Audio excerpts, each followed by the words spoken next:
माशरे के बिगाड़ में किसका हाथ, डाकू, पुलिस या कोई और? हमने थे अपने शौक से नहीं उठाया, हमें हुकूमत ने मजबूर किया था उठाने पे। रकम दी दो जाना तो हाफ करेंगे या फुल करेंगे। वो कहते हैं आप सारे डाकू हो, आप डाकू के साथ मिले हो। पुलिस ने जो कुछ था हमारे पास वो हमसे छीन के यहाँ पे जला दिया, कुछ ले गई। देखिए डाकुओं के खिलाफ पुलिस की कार्रवाई।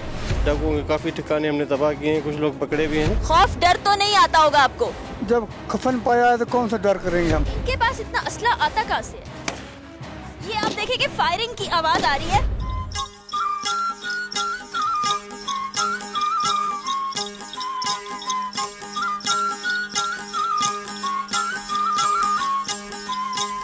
आप देख रहे हैं अवाम की आवाज। सिंध की धरती यूं तो बड़ी जरखेज साबित हुई है। यहाँ की अपनी रिवायात, अपनी इक़दार और खुसूसियात हैं। मगर सिंध धरती की एक और हकीकत जिससे सब वाकिफ हैं, वो है सिंध के मशहूर ज़माना डाकू। कितनी हुकूमतें बदली हों, हालात क्या रहे हों, कितने ज़माने गुजरे हों, सिंध के डाकू और उनके खिलाफ ऑपरेशन की बाज़ गश्त हमेशा सुनाई देती रही है। आखिर ये डाकू कैसे इतने ताकतवर हैं कि मुसलसल कई दिहाइयों के ऑपरेशन के बाद भी अभी तक अपनी कार्रवाइयाँ जारी रखे हुए हैं। यहाँ तक कि शायद दुनिया की तारीख में पहली मर्तबा डाकुओं ने अपने हुकूक के लिए एहतजाज भी किया, जो अपनी तर्ज का एक अनोखा वाक़या है।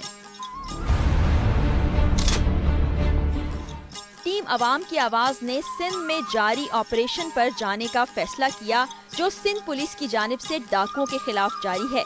और साथ ही साथ हमारा ये इरादा भी था कि हम इन डाकुओं तक रसाई हासिल करके उनसे बातचीत करें कि आखिर क्यों वो जुर्म की दुनिया को खैरबाद कहकर सुकून की जिंदगी नहीं गुजारते। क्या हमें हमारे मिशन में कामयाबी हासिल हुई या नहीं? हमने किन दुश्वारियों का सामना किया? क्या हम कच्चे के डाकुओं तक पहुंच पाए या नहीं? और पुलिस ऑपरेशन कैसे जारी और सारी है, ये सब आप देख सकेंगे आज अवाम की आवाज में। टीम अवाम की आवाज ने रुख किया सिंध का और हम सक्खर शहर के बाद एक करीबी गांव बागड़जी पहुंचे, जहां पर डीएसपी मसूद हमारा इंतजार कर रहे थे। पुलिस फोर्स मुकम्मल तैयारी से वहां मौजूद थी। हमें बताया गया कि चंद दिन पहले एक एसएचओ सुभान शाह को डाकुओं की जानिब से शहीद कर दिया गया था, जिसके बाद डाकुओं के खिलाफ ऑपरेशन में मजीद तेजी आ गई है और पुलिस के जवान 24 घंटे मुख्तलिफ इलाकों में मोर्चा बंद हैं, ताकि कच्चे के इलाके से कोई डाकू पक्के के इलाके यानी शहर में दाखिल होने ना पाए।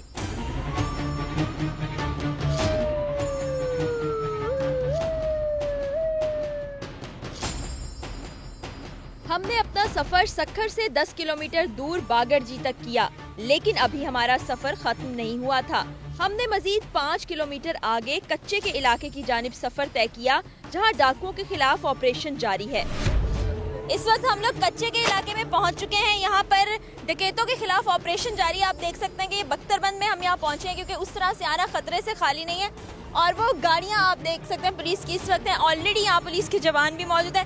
अंदर चलते हैं और देखते हैं कि किस तरह ये लोग काम करते हैं। रास्ते बड़े दुश्वार गुजार हैं। आप हमारी टीम की हालत से देख सकते हैं कि धूल मट्टी में इस वक्त हम अटे हुए हैं और यहाँ से आगे का रास्ता लेंगे।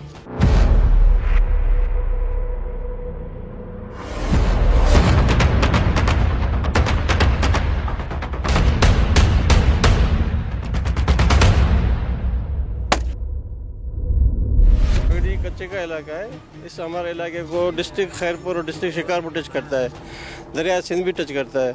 तो यहाँ हमने डाकुओं के खिलाफ ऑपरेशन शुरू किया है और शिकारपुर और खैरपुर की दोनों तरफ से हमने अपनी पिकेट्स लगाई हुई हैं। हमारी सर्चिंग भी चल रही है। डाकुओं के काफ़ी ठिकाने हमने तबाह किए हैं, कुछ लोग पकड़े भी हैं और भरपूर अंदाज से हमारे जवान ऑपरेशन कर रहे हैं। ये ऑपरेशन कितने अरसे से जारी है? ये अभी इनको 8-10 दिन हुए, अभी हमने ऑपरेशन शुरू किया है। अच्छा, ये ताज़ा ऑपरेशन है? ताज़ा ऑपरेशन है जी। पहले भी शुरू में पहले हमने ऑपरेशन किया था, फिर कुछ टाइम के लिए बंद हो गया था किसी वजूहत की वजह से। अभी फिर बाला ऑफिसरान के हुक्म से फिर दोबारा ये स्टार्ट हुआ है। ठीक है, ये आपने देखा कि ऑपरेशन जो है मुसलसल जारी रहता है, काफ़ी सालों से ये ऑपरेशन जारी है।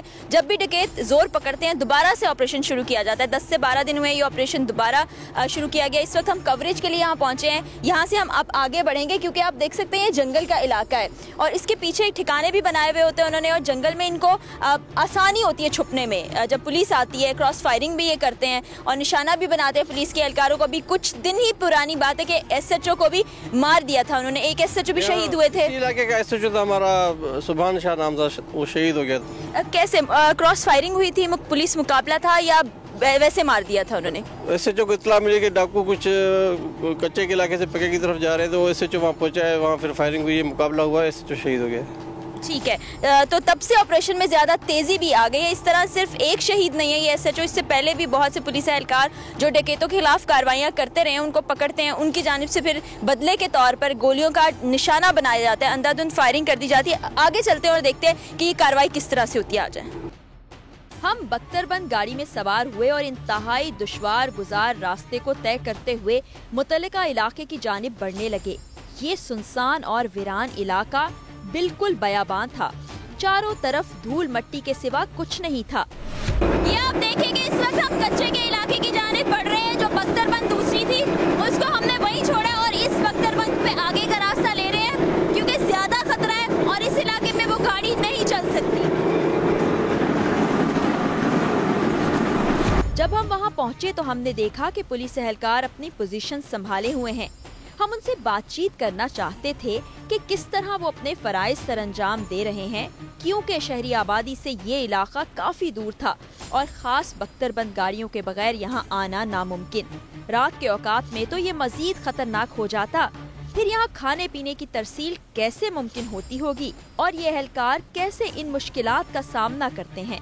लेकिन DSP साहब की तरफ से हमें तंबीह की गई कि हम अगले मोर्चों की जानिब ना जाएं, क्योंकि बिल्कुल मुखालिफ सम्त में डाकुओं की मौजूदगी का इम्कान रहता है। लेकिन हम अपने पुलिस जवानों के हौसलों की दाद देना चाहते थे, इसलिए बिला खौफ व खतर उनसे बातचीत करने लगे। ये इलाका है, आप देखें कि ये बीच में पानी होता था जिसके उस पार ये इम्कान जाहिर किया जाता है कि ज्यादातर जो डाकू हैं वो छुपे हुए हैं। इस वक्त भी हमें ये बताया जा रहा है कि शिकारपुर है, इसके इस तरफ जो है ना वो डिस्ट्रिक्ट खैरपुर, फिर इस तरफ आएगा तो डिस्ट्रिक्ट शिकारपुर आ जाएगा। ठीक है, 2 डिस्ट्रिक्ट टच करते हैं हमें। ये यहाँ छुपे हुए होते हैं डाकू। इनकी कमीन गाहें काफ़ी, हमने कमीन गाहें तबाह की हैं, इनके ठिकाने काफ़ी तबाह किए हैं इनके। अभी हमारा ऑपरेशन चल रहा है, सर्चिंग भी चल रही है। कौन से वक्त में ये ज्यादा एक्टिव होते हैं? रात के वक्त में ज्यादा कार्रवाइयाँ करते हैं या दिन में? इनका कोई वक्त नहीं है, दिन को भी रात को भी। हमारी भी जो पुलिस जो ऑपरेशन है वो दिन रात चल रही है। ये सारे आपके जो जवान हैं ये इसी तरह से यहाँ मौजूद रहते हैं? मौजूद रहते हैं, अपने मोर्चे बने हुए हैं, अपने इनको इसी तरह अपनी हिफाजत करते रहते हैं, मौजूद रहते हैं। ये अवाम की हिफाजत के लिए यहाँ पर मौजूद रहते हैं। ज़रा हम ये पुलिस एहलकार के पास जाते हैं, उनसे बात करते हैं। काफ़ी ख़तरनाक इलाका है क्योंकि पूरी तरह से वीरान है ये इलाका और इसमें मूव करना उनके लिए बहुत आसान होता है। कमीन गाहें बनाई हुई होती हैं जहाँ पे वो लोग मौजूद रहते हैं और इस तरह से किसी को भी पुलिस को निशाना बनाना भी उनके लिए आसान होता है। अगर चाहिए अपनी सेफ्टी का ख्याल तो रखते हैं लेकिन फिर भी बहुत मुश्किल है। अस्सलाम वालेकुम जी। सलाम जी। कब से आप यहाँ पे ड्यूटी दे रहे हैं? सर हमें तकरीबन हफ्ता 1.5 हो गया है। अच्छा। जब से साहब शहीद हो गया है। तो ये बताएं कि खतरा महसूस नहीं होता? यहाँ पे कोई भी सामने से फायरिंग करे तो जान भी जा सकती है। बिल्कुल खतरा है, पर हम उसको छोड़ेंगे नहीं। ये अज़्म आपने देखा हमारे पुलिस ऑफिसर्स का, ये महाज है एक तरह से उन लोगों के खिलाफ जो कि लोगों की जानों को नुकसान देते हैं। कि देखिए हम आपको करीब से एरिया दिखाते हैं। ये देखें ये पानी होता था जो कि इस वक्त खुश्क हो चुका है, जिसके बाद उनके लिए बहुत आसानी है, वो ये बीच का रास्ता क्रॉस करके बाद आसानी आ सकते हैं। जब पानी होता है तो थोड़ी सी दुश्वारी होती है। ये पुलिस एहलकार जो बिल्कुल फ्रंट पे काम कर रहे हैं, इनसे जरा बात करते हैं।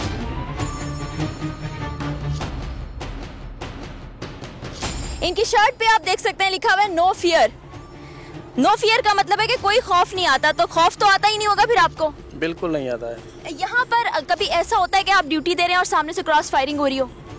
हाँ बिल्कुल होता है तो हम भी जवाब उसको देते हैं फायरिंग करके। तो इस दौरान तो काफी आपके नौजवान भी शहीद हुए हैं, अभी SHO भी शहीद हुए हैं, फिर भी आपके हौसले बुलंद है? जी बिल्कुल बुलंद है। जब तक उनको हम भी नई निशाना बना के, जब तक हम चुप नहीं खामोश नहीं रहेंगे। ये देखें कि पुलिस नौजवान अक्सर हम तनकीद का निशाना भी बनाते हैं, लेकिन हमारी जानों की हिफाजत करने के लिए, हमारे शहरों को महफूज बनाने के लिए यहाँ महाज पर हैं। इनकी आंखों में कोई खौफ नहीं है, इनकी बॉडी लैंग्वेज आप देख सकते हैं, पूरे एतमाद के साथ, पूरे जोश के साथ यहाँ मौजूद है। उनका कहना है कि हम दुश्मन को खात्मा करके यहाँ से दम लेंगे।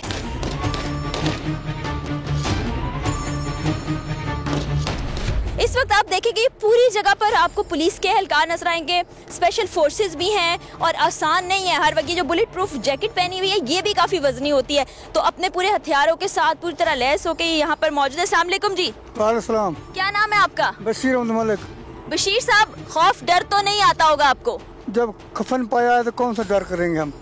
वाह जी, क्या बात इन्होंने कही है कि जब सर पे कफन बांध लिया तो फिर डर किस बात का है। हमारी टीम पूरे दिन से काम करी, काफ़ी मेहनत के बाद हम यहाँ पहुँचे हैं। पुलिस ने ये भी कहा था कि आप लोग मत जाए, खतरे से खाली नहीं है, लेकिन हम दिखाना चाहते थे आप लोगों को कि किस तरह से ये ऑपरेशन जारी है और किस तरह से बिला खौफ खतर हमारे नौजवान पुलिस एहलकार यहाँ पे अपनी जानों की परवाह न करते हुए हमें महफूज बनाने के लिए मौजूद हैं। अस्सलाम वालेकुम जी। वालेकुम। कब से ड्यूटी पर हैं? यह तीसरा दिन है। इसी तरह से चौकस रहते हैं हर वक्त? ये चौकस रहते हैं बिल्कुल। तो बिल्कुल अपनी जान की कोई परवाह नहीं है कि अगर कुछ हो गया तो? नहीं, परवाह नहीं है बिल्कुल। हमें पाकिस्तान के लिए और नमाम के लिए ये कुर्बान होना चाहिए। पाकिस्तान जिंदाबाद जी, पाकिस्तान जिंदाबाद। ये इंशाल्लाह ताला हमारी उम्मीद है। इंशाल्लाह हमारी दुआएं भी आपके साथ हैं, अल्लाह कामयाब करे। वो अनासिर जो कि पाकिस्तान मुखालिफ हैं, जो कि पाकिस्तान का भला नहीं चाहते, हम भी नहीं चाहते कि उनके खिलाफ जो भी एक्शन लिया जाए उसको रोका जाए। मुकम्मल तौर पर उसको रोकने के लिए पुलिस को कार्रवाइयाँ करना चाहिए और हर पाकिस्तानी को पुलिस का साथ भी देना चाहिए। ये हमें कुछ एहलकार दिखाई दे रहे हैं, कुछ सादा लिबास में भी हैं, कुछ पुलिस की वर्दी में भी हैं। अस्सलाम वालेकुम जी। ड्यूटी हो रही है? बिल्कुल हो रही है। कई दिन आपके यहीं गुजर जाते होंगे? ये रात भी गुजर जाती है, दिन भी गुजर जाती है। ये शहर से बहुत दूर है, रास्ता भी बड़ा मुश्किल है। खाने पीने का क्या इंतजाम होता है? राशन आता है, CIPC चैन में आता है राशन, और हमें यहाँ रहना पड़ता है रात दिन। कोई होती है हमें पता लगता है, कभी लड़ते हैं, कभी क्या होता है। ये सारा जंगल है और कोई उसके अलावा कोई जगह IPC के अलावा कुछ नहीं है। SP साहब हमें जो हर चीज़ देता है, खाना राशन जो भी है, वो मुहैया होता है। ठीक है। यहाँ पे मोर्चे बनाए हुए हैं आप लोगों ने भी? मोर्चे बनाते हैं जब कोई हम अम्बश लगाते हैं, मोर्चे बनाते हैं, क्योंकि ये डेंजर इलाका है। यहाँ जब हम रहते हैं तो फिर ग्रुप के हिसाब से रहते हैं। ठीक है, ग्रुप की शक्ल में पुलिस एहलकारों को यहाँ भेजा जाता है। कई दिन वो अपने घर वालों से दूर यहीं पर रहते हैं। खाने पीने का इंतजाम भी APC की जानिब से किया जाता है। इनकी हालत देख के आपको अंदाजा होगा। ये देखें, ये नौजवान, शायद इनके घर वाले भी इनकी शक्लें नहीं पहचाने, इतनी धूल मट्टी है यहाँ पर। ये हमारे एक बुजुर्ग एहलकार हैं। अस्सलाम वालेकुम जी। वालेकुम सलाम जी। कितने दिन से यहीं हैं? एक दिन 2-3 गुजर जाते हैं, 2 रात लग जाती है। तो यहीं रहते हैं फिर? हाँ, यहीं रहते हैं। और फिर जब वापस जाते हैं तो आपकी ड्यूटी पे कोई और आ जाता है? और दूसरी नफरी आ जाती है। ठीक है, नफरी को डिवाइड कर दिया गया है। एक टोला जाता है तो दूसरा आ जाता है। इसी तरह से इस पूरे इलाके को घेरे में लिए रखा है। 10 से 15 दिन हो गए मुसलसल ऑपरेशन जारी। ये नौजवान, इनसे बात करते हैं। अस्सलाम वालेकुम जी। नीचे आ जाऊं जरा। बड़ा मुश्किल है ऐसी जगह पर काम करना। बस क्या करें, इस शहर की हिफाजत करनी पड़ती है। यहाँ जो डाकू रहते हैं, हमें 3-3, 4-4 दिन, 5 दिन भी हो जाते हैं इधर बैठे रहते हैं।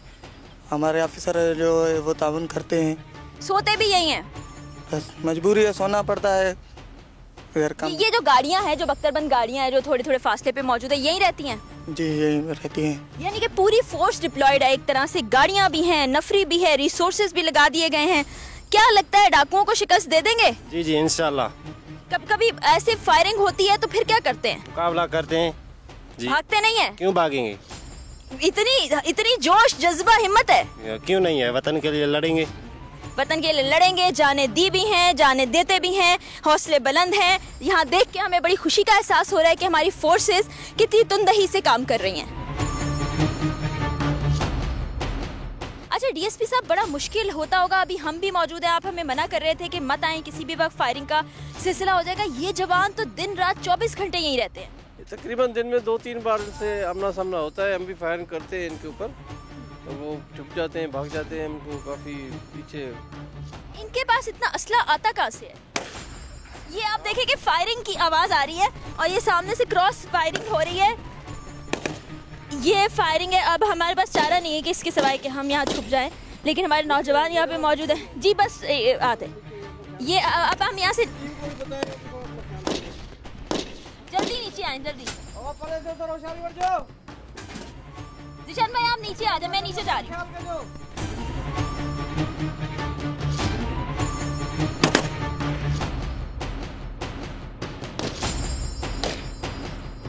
कच्चे की दूसरी जानिब शायद हमारी नक्लो हरकत गैर मामूली दिखाई दे रही थी कि चंद मिनट गुजरने के बाद ही फायरिंग का एक सिलसिला शुरू हुआ। जवाब में पुलिस ने भी फायरिंग शुरू कर दी और हमें एक खंदक नुमा जगह पर छुपे रहने की हिदायत की गई और पुलिस ने इशारे के बगैर वहां से ना निकलने की ताकीद भी की। इस वक्त हमें यहाँ से हटा दिया गया है। गाड़ी से हम इस तरफ आ रहे हैं। फायरिंग बहुत ज्यादा हो रही है। मोर्चे की शक्ल दे दी गई है। नीचा इलाका है। हम अपने कैमरामैन के साथ यहाँ मौजूद हैं। वक्तन फवक्तन फायरिंग जो है वो हो रही है। अभी हम ऊपर के हालात देख नहीं सकते कि क्या हो रहा है, क्योंकि यहाँ से हमें सख्ती से मना किया गया है कि आप लोग ऊपर नहीं जाएंगे और जब तक इशारा नहीं दिया जाता इसी जगह रहेंगे। उसके बाद इनका ये कहना है कि आपको सिक्योरिटी और सेफ्टी के साथ यहाँ से निकाल दिया जाएगा। फायरिंग की आवाजें आप सुन सकते हैं। वक्तन फवक्तन फायरिंग हो रही है। क्रॉस फायरिंग का सिलसिला है। उस साइड से भी फायरिंग की जा रही है, इधर से भी फायरिंग की जा रही है। पुलिस की जानिब से कोई भी सिग्नल मिलने तक हम यहीं पर इंतजार करेंगे, क्योंकि फायरिंग का ये सिलसिला जो है यहाँ थमता हुआ दिखाई नहीं दे रहा, रुकता हुआ दिखाई नहीं दे रहा, बल्कि लग ऐसे रहा है कि ये फायरिंग जो है ये बढ़ती चली जाएगी। जब तक पुलिस हमें इशारा नहीं देती हम यहीं मौजूद हैं। कुछ लम्हात के लिए, कुछ सेकंड्स के लिए फायरिंग रुकती है, लेकिन उसके बाद दोबारा शुरू हो जाती है और हमें नहीं पता कि ये सिलसिला कितनी देर चलेगा, कितनी देर हमें यहाँ रुकना पड़ेगा और यहाँ से हम महफूज वापस जाते हैं कि नहीं। हमें थोड़ा सा इशारा मिला है कि अब आप लोग यहाँ से निकल सकते हैं और ये देखें पुलिस वाले हमें दिखाई नहीं दे रहे हैं। मेरा ख्याल है ये लोग आगे जा चुके हैं। डीएसपी साहब उस तरफ मौजूद हैं। अब हम उनके पास जाते हैं। उन्हीं के इशारे पर हम यहाँ से हट रहे हैं। तो मेरा ख्याल है कि कुछ पसपा कर दिया गया है डाकुओं को। अच्छा, ये जंग जो है ये हमें लगता नहीं कि जल्दी रुकने वाली है। इतनी रिटेलिएशन उसकी तरफ से जाती है, जवान जो है वो शहीद भी होते हैं। तो ये जंग आखिर कब तक लड़ेंगे आप लोग? जंग हमारी जब तक जारी रहेगी, जब तक एक आखिरी डाकू का हम सफाया नहीं करेंगे। हम अपने जवानों का बदला लेंगे और अपनी आवाम की हिफाजत करेंगे और पूरा इलाका जो हम बिल्कुल अपना क्लियर करवाएंगे।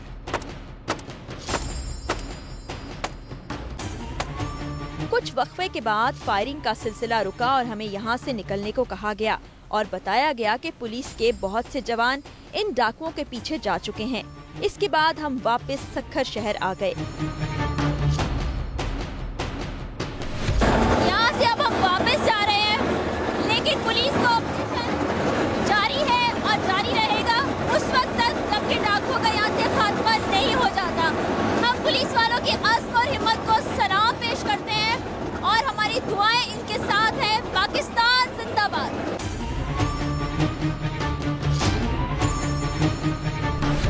वापस पहुंच चुके हैं हम बाहिफाजत। अल्लाह का बहुत शुक्र है कि हम यहाँ पे वापस आए, लेकिन पुलिस की काफ़ी फोर्स वहीं पर है और कुछ पुलिस एहलकार तो पीछे गए हैं उन डाकुओं को पकड़ने के लिए जो कि उन पर फायरिंग कर रहे थे। इसका भी रिजल्ट कुछ ही दिनों में पता चल जाएगा कि उनको पकड़ा गया या क्या हुआ। हम दुआ करते हैं कि वो पुलिस एहलकार बाहिफाजत वापस आ जाए। पाकिस्तान जिंदाबाद, सिंध पुलिस जिंदाबाद, नारा तकबीर, अल्लाहू अकबर, नारा हैदरी, सिंध पुलिस जिंदाबाद। वो कहते हैं आप सारे डाकू हों, आप डाकुओं के साथ मिले हो। बिल्कुल हमने कहा कैसे आप हमारी इंक्वायरी करें। हम जंगल में रहते हैं इसलिए नहीं कि हम जाहिल हैं। हम पढ़े लिखे हैं। मैं कुरान पढ़े लाई हूँ, मैट्रिक किया हुआ मैंने।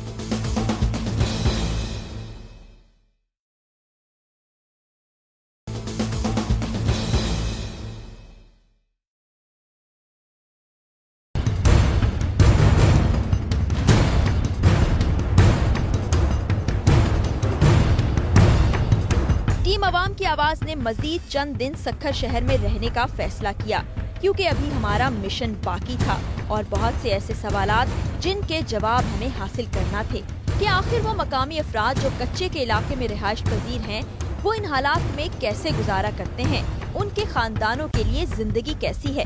टीम अवाम की आवाज ने अपने जराए से वहाँ तक का सफर तय करने की ठानी। टीम के चंद अफराद शहर में ही मौजूद रहे ताकि किसी मुश्किल वक्त आने पर कोई तो मदद को आ जाए। टीम के कुछ लोगों ने मकामी नुमाइंदों के हमरा कच्चे के इलाके की राह ली। ये काम इतना आसान नहीं था। वीरान, सुनसान और दुश्वार गुजार रास्ता एक सहरा था जिसे उबूर करना था और कुछ मालूम न था कि ये रास्ता कहाँ जाता है। आखिर ये दुश्वार गुजार रास्ता और उस पर जिंदगी का खतरा मोल लेकर कई घंटे की मुसाफत तय की तो किसी ज़िरूह की शक्ल दिखाई दी। यहाँ मौजूद ख़वातीन व हज़रात अपने और अपने खानदान के मसाइल बयान करने लगे। इन खानदानों के हालात आप भी कैमरे की आंख से देख सकते हैं कि कैसे उनकी जिंदगी अजीरन हो चुकी है। ये क्या हुआ है आप लोगों के साथ? आप लोग कौन हो? हम जतोई हैं। हमारा गांव जो है मेरला खान के नाम से, वो हमारा बड़ा चाचा है। आके हुकूमत ये सारा सब कुछ हमारा उजाड़ दिया है। किसने उजाड़ दिया? हुकूमत आके चैनों पे आती है, गाड़ियों पे, हम तो भाग जाते हैं, गरीब आवाम हैं। वो सारा सब कुछ हमारा ले गई है। आप ये देख रहे हो नज़ारा। चैनों वाली गाड़ियों जी जो होती हैं जी, सारे होती हैं इकट्ठे उनके साथ। जी जी बिल्कुल। तो ये क्यों जला रहे हैं, क्या कहते हैं? वो कहते हैं आप सारे डाकू हों, आप डाकू के साथ मिले हो। बिल्कुल, हमने कहा कैसे आप हमारी इंक्वायरी करें, हम चलने के लिए तैयार हैं। वो कहते हैं तो आप धाड़ेलों के साथ मिले हुए हैं। अच्छा जी। तो ये घर जलाने से क्या हुआ है? बस ये हमारे बच्चों को तंग करने के लिए, सारा सामान उठाने के लिए। आप देख रहे हैं ये छोटे छोटे बच्चे हैं, इनको भी तकलीफ दे रहे हैं। अगर अट्टे के लिए शहर जाती हैं तो उनको भी लट्ठियों के साथ मारते हैं। हम तो डाकू नहीं, हम रिक्वेस्ट करते हैं एसपी साहब को, हम उधर भी चलने के लिए तैयार हैं। अगर हम डाकू हैं, ये कागज क्या है? ये एसपी साहब का लिखा तो है, बिल्कुल हमारे पास है। सारा जो एसपी आता है हमें देता है। तो अभी आप लोग कहाँ रहोगे? ये कब से जलाए हुए घर? ये तकरीबन 2 हफ्ते हुए हैं। 2 हफ्ते हो गए। कहाँ आप लोगों का खाना पीना? कोई नहीं है, बस हम उसको गुजारिश करते हैं, हम गरीब लोग हैं, हम उधर ले चले जहाँ किसी जगह पे बैठा है, हम चलने के लिए तैयार। रेस्क्यू करना चाहते हैं आप? जी। और ये जो आपके साथ खवातीन हैं और ये जो छोटे बच्चे हैं जी, तो ये लोग कहाँ रह रहे हैं अभी? ये सारी धूप में रहते हैं, रात को सर्दी में रहते हैं। सब कुछ हमारा सामान लेके गए हैं।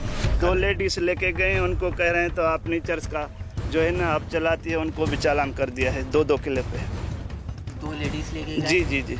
और 2-2 किलो चर्च? 2 चर्च हमारा 3 बुजुर्ग हैं, हाजी हैं बिल्कुल। एक का हाजी मोहम्मद नवाज नाम है, एक का गुल मोहम्मद है, गुलबेग जतोई है, वो भी हमारा बड़ा चाचा है। तो ये जब घर तबाह करते हैं उसमें घर में आप लोगों का सामान भी होता होगा? सर वो जो होता है जल भी जाता है, जो कुछ हम निकाल के रखते हैं वो मोबाइल में गाड़ियाँ में डाल के चले जाते हैं। वो भी पुलिस वाले बिल्कुल लेके जाते हैं। आपके जो जानवर होते होंगे यहाँ पे वो भी साथ ले जाते हैं। कोई कुक्कड़ होता होगा? कुक्कड़ भी है, जो चंगा कुत्ता है वो भी लेके जाते हैं। अच्छा, सब ले जाते हैं? सब ले जाते हैं। और फिर वो वापस नहीं मिलता है। अगर हम पुलिस के साथ जाते हैं ना, हमारे को देखेगी जंगल में तो सामने गोली लगाती है, फुल फ्राई करते हैं। हम फुल फ्राई के लायक तो नहीं है बिल्कुल। हमारी नवाज शरीफ को अपील है, हमारी से मुराद अली शाह को अपील है, हमारा जो भी है नोटिस ले ले। हम अगर इतना डुहारी हैं तो हम खुद पेश पाएंगे। हमारे साथ इंसाफ कीजिए।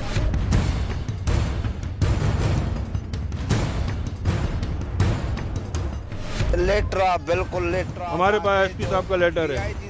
डीआईजी साहब इंक्वायरी कराएं, हम इसके लिए भी हाजिर हैं। उन्हें ले भी मुतमिन हो या ऑफिसर, कोई आला अफसर इंसाफ करे। सजी रात सीएम में था गुजारे, सारी रात हम सर्दी में गुजार रहे हैं। हमारे मवेशी करोड़ों रुपए के थे, वो भी ले गए। खड़ी हली हुई आप पुलिस।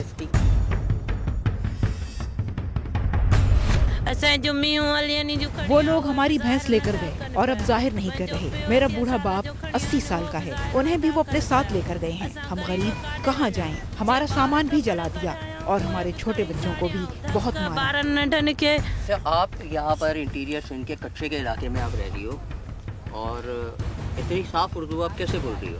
क्योंकि मैं पंजाबी हूँ, नहीं मुझे उर्दू आती है, सिंधी इधर आके सीखी हूँ। अच्छा, तो जी। आप कहाँ से हो? पीछे से इस्लामाबाद। इस्लामाबाद में कहाँ से? एयरपोर्ट इस्लामाबाद में ना, उधर हमारे घर। इस्लामाबाद से हो तो यहाँ पर कैसे हो? ये कच्चे जंगल के अंदर, ये तो जंगल है ना? ये अच्छे लोग हैं, हम यहाँ पे रहते हैं। ये नमाजी लोग अच्छे लोग हैं। इन लोगों ने हज किया और मैंने लव मैरिज किया, पसंद से शादी की है। ये पहली दफा हुआ है या इससे पहले भी इस किस्म की तकलीफ है? इससे पहले होता है ऐसा, लेकिन इस बार हमारे जो घर थे पहले नहीं जलाए थे, ये इस बार जलाए हैं। पता नहीं यहाँ पे जो इंस्पेक्टर होता है ना, ये बागड़जी में, वो फोत हुआ। पता नहीं लोगों ने खुद मारा है, किसी और ने मारा, हमें क्या पता। हम रात को सो रहे थे, हम तो गरीब है ना, यहाँ पे गरीब लोगों का इंसाफ नहीं है। पुलिस मारती है, हमारी बूढ़ी औरतों को मारती है, हमें मारती है, यहाँ से नहीं जान। आज आप लोग उधरते हैं, वहाँ से कुछ नहीं कहा, वरना मारती है। यहाँ से हमें बाजार नहीं जाने देती। हमारे पास हर चीज आता था, हर शय थी, हर चीज थी यहाँ पे। उन लोगों ने जला दी यहाँ पे फेंक के। अब ये बच्चे क्या खाते हैं? हम लोग भूख पे हैं। आपसे बात करके ऐसा लग रहा है कि आप तालीम भी आपने हासिल की है। जी मैंने मैट्रिक किया। क्या करें हम लोग, हम किधर जाएं तो हमें पकड़ के वहाँ पे बंद कर देते हैं। औरतें यहाँ पे 2-3 थी, उन लोगों को पकड़ के बंद कर दिया। वहाँ से हम लोग भाग गए थे, हमारा घर ये सारा जला दिया। ये लोग सारा दिन जंगल में छुपे थे फिरते हैं, हम लोग यहाँ पे बैठे होते। आती है तब घर से हमारा ये जला के 2 बच्चे जल गए थे, एक को उधर लगे, हमने निकाल लिए। पुलिस ने जो कुछ था हमारे पास वो हमसे छीन के यहाँ पे जला दिया, कुछ ले गई। हमारी मुर्गियों ले गई, भैंसों को मार दिया। हमारे ये जंगल आपने देखा, वो वहाँ से काट के बेच रही है। हमारी मछली थी, हमने खुद वहाँ पे बीज हर चीज वहाँ पे फार्म लगाया था।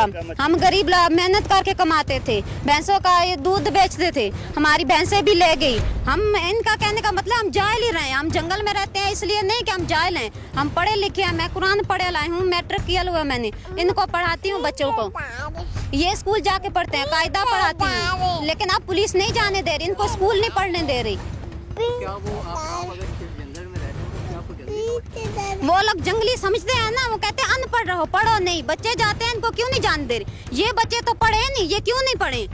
इन लोगों से गुफ्तगू के दौरान शाम के साए ढलने लगे और हम कच्चे के इलाके से वापस शहर सखर की तरफ निकल पड़े, क्योंकि एक तरफ पुलिस के मोर्चे तो दूसरी जानिब डाकू। रात होने के साथ साथ खतरा भी बढ़ने लगा। जैसे बलूचिस्तान की हुकूमत ने किया है ना, तो केसेस खत्म कर दिए, सबने अपने आप को सरेंडर कर दिया है। हमारे सिंध की हुकूमत ऐसा करे तो धारेल ये केसेस खत्म कर दे, हम सारे सिंध के जो है ना धारेल सब सरेंडर कर देंगे।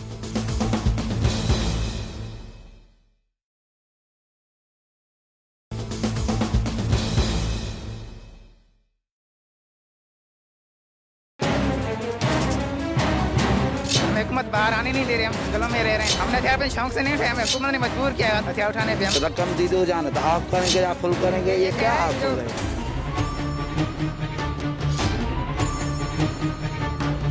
टीम अवाम की आवाज वक्त तय होने के बाद डाकुओं से मिलने के लिए दोबारा उसी दुश्वार गुजार रास्ते और सुनसान जंगल को पार करते हुए कच्चे के इलाके तक जा पहुंची। लेकिन शायद डाकू हमारी टीम पर अभी एतबार नहीं कर पा रहे थे और हमें मुखबर समझ रहे थे, इसीलिए उन्होंने हमें कच्चे के इलाके की काफी धूल चटवाई। पहले हमें एक मजार पर बुलाया और यहाँ कोई मौजूद नहीं था। इसके बाद एक नई मंजिल की जानिब बुलाया और हम कच्चे की मस्जिद तक जा पहुँचे, लेकिन यहाँ भी वही हाल था। बिलाखिर अपनी तसल्ली करने के बाद उन्होंने अपना नुमाइंदा हमारे पास भेजा, जिसके बाद आखिरकार हमारी उनसे मुलाकात मुमकिन हो पाई। हमें हुकूमत बाहर आने नहीं दे रहे, हम जंगलों में रह रहे हैं। मैं पहले इंटर में पढ़ता था, ठीक है, यहाँ मैं कॉलेज में जा रहा था। एक मरतबा मुझे पुलिस वालों ने पकड़ा, मैं थाने में गया, 40,000 भरे। फिर मैं स्कूल फिर भी गया। 40,000 भरे क्यों भरे? उन लोगों ने ऐसे ही मेरे पे केस लगा दिया ना, बोला तेरे साथ टेरानी पकड़ी हुई, पुलिस मुका झूठा लगा लिया। 2 केस में मुझे चालान कर दिया उन लोगों ने कोर्ट में। 5-8 महीने लग गए। फिर चालान करने के सिर्फ उन लोगों ने 40,000 लिए। फिर कोर्ट के खर्चे अलग आ गए, 10-20 लाख रुपए, हमारा 3-4 लाख रुपए खर्च आ गए कोर्ट। और वकील ने 80,000 लिया हुआ था। फिर मैं आया घर पे, फिर घर वाले ने बोला तुम स्कूल नहीं जाएगा, फिर पुलिस पकड़ेगी। हमने हथियार अपने शौक से नहीं उठाया, हमें हुकूमत ने मजबूर किया हाथ उठाने पे, हथियार उठाने पे। हमने अपनी हिफाजत के लिए, हम हुकूमत से नहीं लड़ते, हम अपनी हिफाजत के लिए हथियार उठाए हैं। डाकुओं ने बरमला कहा कि वो हुकूमती मशीनरी से नाला हैं। पुलिस उनसे पैसे लेती है और वही उनके इस हाल की जिम्मेदार है, और आपस की दुश्मनी भी उन्हें हथियार उठाने पर मजबूर करती है। इस आपस की लड़ाई में कई अफराद की जानें जा चुकी हैं। इनकी आपस की लड़ाई क्या हो सकती है? क्या जर, जन और जमीन, क्या अना और क्या इज्जत? वजूहात कुछ भी हों, कोई भी इंसानी जान इतनी सस्ती नहीं होती। क्यों ये मनफी सोच तब्दील नहीं हो पा रही? बाबा आप बताओ, आप हमारे आपस में शुरू से झगड़े हैं, इसलिए हमने ये हथियार अपनी हिफाजत के लिए रखे हैं। लेकिन हुकूमत हम पर जुल्म कर रही है। 1 साल हो गया है, न कोई घर है, न ही बर्तन, और खाने के लिए भी कोई चीज नहीं है।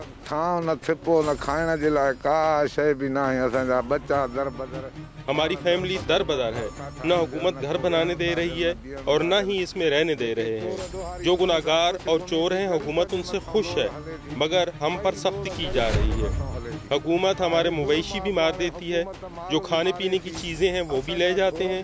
हम बहुत मजबूर हो गए हैं, हमारे साथ नाजायज़ सलूक किया जा रहा है। खत्म करे छड़िया है, असा वड़ा तंग हो। हम ये वाजे कर दें कि टीम अवाम की आवाज़ का काम सिर्फ और सिर्फ हक और सच की आवाज़ बुलंद करना है और ऐसे इक़दामात उठाना है जो माशरे की बेहतरी के लिए हों। ये घर जला देते हैं, तोड़ देते हैं, ये क्यों करते हैं? ये हरू भरू ना जायदी वो क्यों है? कोई वडेरों के कहने पर हमारे साथ जुल्म हो रहा है। रुको लगे तो कोई सोचा न था करने। आप लोग क्या कहते हैं गवर्नमेंट से? क्या करूँगा? हुकूमत से क्या फरियाद करें? हमारी फरियाद ऊपर वाला ही सुनेगा। ये जो आपके साथ कर रहे हैं तो ये किस वजह से कर रहे हैं? आपसे क्या दुश्मनी है? रिश्तेदारों से हमारी दुश्मनी है। ये जो पुलिस आप लोगों को बोलती है धाड़ेल हो, धाड़ेल मतलब डाकू, डाकू बोलती है? बस हम पढ़े लिखे लोग हैं मगर हुकूमत हमें डाकू बना रही है, पैसे ले रहे हैं, पुलिस फंड हासिल करके हमारे ऊपर रेड करवा रही है। पुलिस हमारे खिलाफ झूठे मुकाबले दिखा रही है। हम शहर जाते हैं तो हमें सूबेदार पकड़ लेता है और हमसे पैसे मांगता है। कितने दिन से आप लोग अभी जंगलों में निकले हुए? अभी तो इसको 10 दिन हुए मगर ये परेशानी अभी नहीं, अगले साल शुरू हुई थी ये परेशानी। खवातीन भी होंगी ना जी, लेडीज भी होगी, हाँ। बच्चे भी होंगे, बहनें बेटियां सब होंगी, वो किधर हैं? हमारी खवातीन दर बदर हैं, वो गीदड़ जैसी जिंदगी गुजारने पर मजबूर हैं, कभी कहीं तो कभी कहीं। ये जो असला है, ये जो बाबा ये बैरल आपके पास है, तो ये किस मकसद के लिए? दुश्मना है, आपका दुश्मना है, ये उसको लिए मैंने धाड़ेल बाड़ेल कुछ भी नहीं बना लिए। पहले हमारे पास भैंसें होती थी, ठीक है, भैंसों पे हमारा गुजर सफर चलता था। अभी हमारा उन लोगों ने गुजर सफर बंद खत्म कर दिया। हमारे भैंसों का दूध बेचते थे ना, हमारा दूध से गुजर सफर होता था हमारा। हमारी सारी भैंसें यहाँ पे गोलियां लगा के मार दी हैं। हम यहाँ से सारे पढ़ लेके हम स्कूल जाते थे, हमारे यहाँ इन लोगों ने आगे जाना ही शो खत्म कर दिया है। शहर जाने के लिए हम इन लोगों ने शहर जाना ही हमारा बंद कर दिया है। हम तो सारे पढ़े लिखे हैं ना।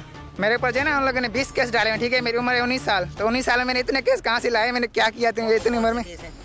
बस सारे पुलिस मुकाबले गए, सारे पुलिस मुकाबले गए। ये आप लोगों को पता कैसे लगता है कि आपके ऊपर जो है वो पुलिस मुकाबला आ गया है? ये जब पुलिस वाले फ़ोन करते हैं तो आपके ऊपर केस हो गया है। वो सिपाही फ़ोन करते हैं आपके ऊपर पुलिस मुकाबला गया, अभी एक हो गया, अभी 2 हो गए, अभी 3 हो गए, 4 हो गए, सारे वो खुद ही बता दें। FR भेज देते हैं, FR की कापी भेज देते हैं। अच्छा, अगर अभी पुलिस आ जाती है तो फिर? हम भाग जाएंगे जंगल में, हम खड़े ही नहीं होंगे। अभी भी जंगल में ही है? अभी और अंदर चले जाएंगे। तो इस मसले का हल क्या है? जब हुकूमत हमारे पर केसेस खत्म कर दी, हम अपने हथियार फेंक के हम हुकूमत के पास पेश करके हम बस जेल चालान हो जाएंगे, फिर छूट के आ जाएंगे बस। इनमें कुछ अफराद ऐसे भी हैं जो हथियार डालकर शराफत की जिंदगी गुजारना चाहते हैं। यहाँ हुकूमत की ये जिम्मेदारी भी बनती है कि वो कोई ऐसी राह निकाले कि इनको जुर्म की दुनिया से छुटकारा मिले और ये अपनी बाकी जिंदगी अच्छे अंदाज में गुजार सकें। अच्छा, यानी कि आप जो है चाहते हो कि आप अमन की जिंदगी गुजार? जैसे बलूचिस्तान की हुकूमत ने किया है ना, तो केसेस खत्म कर दिए, सबने अपने आप को सरेंडर कर दिया है। हमारे सिंध की हुकूमत ऐसा करे तो धाड़ेल ये केसेस खत्म कर दे, हम सारे सिंध के जो है ना धाड़ेल सब सरेंडर कर देंगे, केसेस खत्म हो जाएंगे। जैसे बलूचिस्तान की हुकूमत ने किया, ऐसा सिंध की हुकूमत को करना चाहिए ना। मुराद अली शाह को ये करना चाहिए। जितने सिंध के धाड़ेल हैं सबके केसेस खत्म हो जाए, सब सरेंडर हो जाएंगे, सारे के सारे अपने कारोबार से लग जाएंगे। माजी में डाकू बगैर किसी सहूलत जिंदगी बसर करते थे, लेकिन आज के डाकुओं के पास सोलर सिस्टम भी मौजूद हैं। ये पीछे जो लगे हुए हैं ये क्या है? ये जो है ना स्विच के चार्जर हैं। हम जो है ना, हमें पास बिजली नहीं, हम सूरज के ऊपर बिजली मोबाइलें चार्जिंग करते हैं सूरज की वजह से। सूरज नहीं होता तो फिर हम कहाँ जाते? वो जो APC आती है तो बिजली के जो पोल है वो भी गिरा के जाती है? हाँ, वो गिरा के चले जाती है। उनको जो है ना पोल में जो है ना तारें लगी होती हैं, वो तारें करोड़ों की होती हैं, वो तारें लेके जाते हैं, पैसे कमाते हैं। और किसके लिए? वो थंबों को कह देंगे, उसकी जो तारें वो लेके जाएंगे, पैसे कमाएंगे, भेज देंगे, बस कहाँ जाके लेके जाके। और क्या करते हैं? ये ऐसी कौन सी चीज़ है जिससे आप सख्त नाराज हो इनसे? बस यही तो, हुकूमत झूठे पुलिस मुकाबले लगा रही है और झूठी रेटें कर रही है, झूठी ऑपरेशन कर रही हैं। ये जो हद ऑफिसर पकड़ गया तो ये हाफ फुल, ये क्या हाफ फुल है? असा के तरीका ही ना हाफ फुल का, ये हाफ फुल जहाँ रकम दी दो जाना तो हाफ करेंगे या फुल करेंगे, ये क्या हाफ फुल है? जो है ना पैसे दो तो वरना आपको छोड़ देंगे, गोली नहीं लगाएंगे, इसको थाने में रखेंगे। जो पैसे नहीं देगा उसको हाफ फ्राई करेंगे। हाफ फ्राई के 50,000 मांगते हैं और फुल फ्राई के 1 लाख रुपया मांगते हैं। वो मकामी अफराद जो गेहूं के साथ घुन की तरह पिस रहे हैं, उनको भी कच्चे के इलाके से निकालकर कहीं और रिहाइश दी जाए और वो तमाम अनासिर और डाकू जो माशरे में बिगाड़ का बाइस बन रहे हैं और किसी तौर सुधरने पर तैयार नहीं, उनके खिलाफ मौसर कार्रवाई की जाए, वरना ये साल हर साल से जारी सिलसिला इसी तरह जारी रहेगा। इसके साथ ही टीम अवाम की आवाज़ और अपनी मेजबान फरा यूसुफ को इजाजत दीजिए। अल्लाह हाफिज।